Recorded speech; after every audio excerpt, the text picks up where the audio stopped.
Amy Moscowitz. Amy. The name is petite, like me. It's also soft. I'm not. Just ask Tyrone, or Deandra, or Sterling. Better yet, ask my father.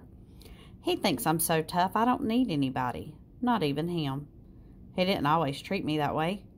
He used to handle me more like China. But then Mom left to start another family, without us.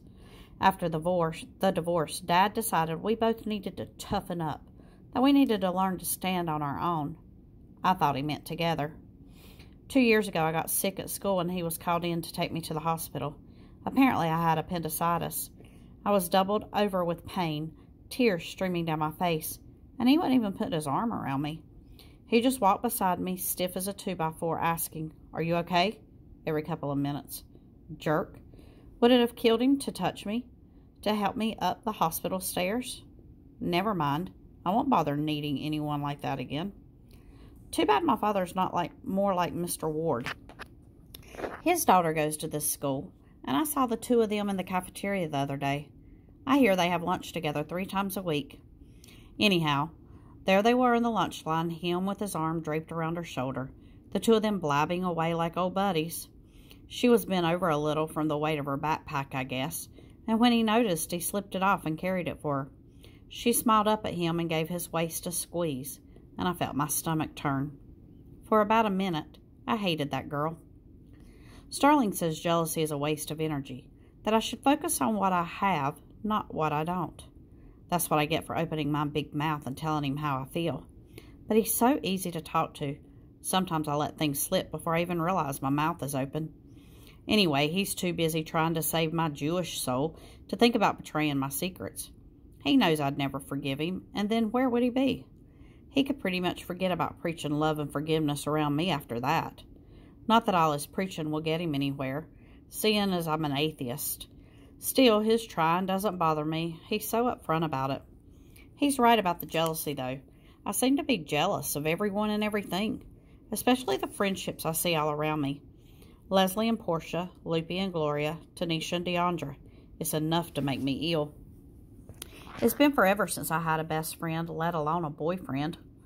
Friendships don't just happen, Sterling tells me whenever I complain.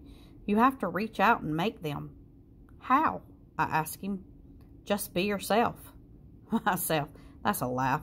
If I were to show anyone who I really am inside, how cold my heart is, they'd probably run in the opposite direction.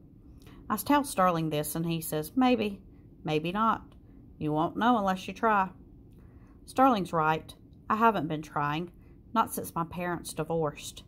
I've been afraid to get close to anyone. When my mom left, I was suddenly out of orbit.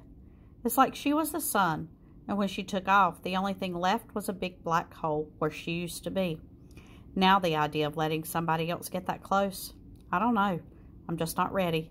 I wonder if I ever will be. Ode to Stone. One day at Far Rockaway is all it took.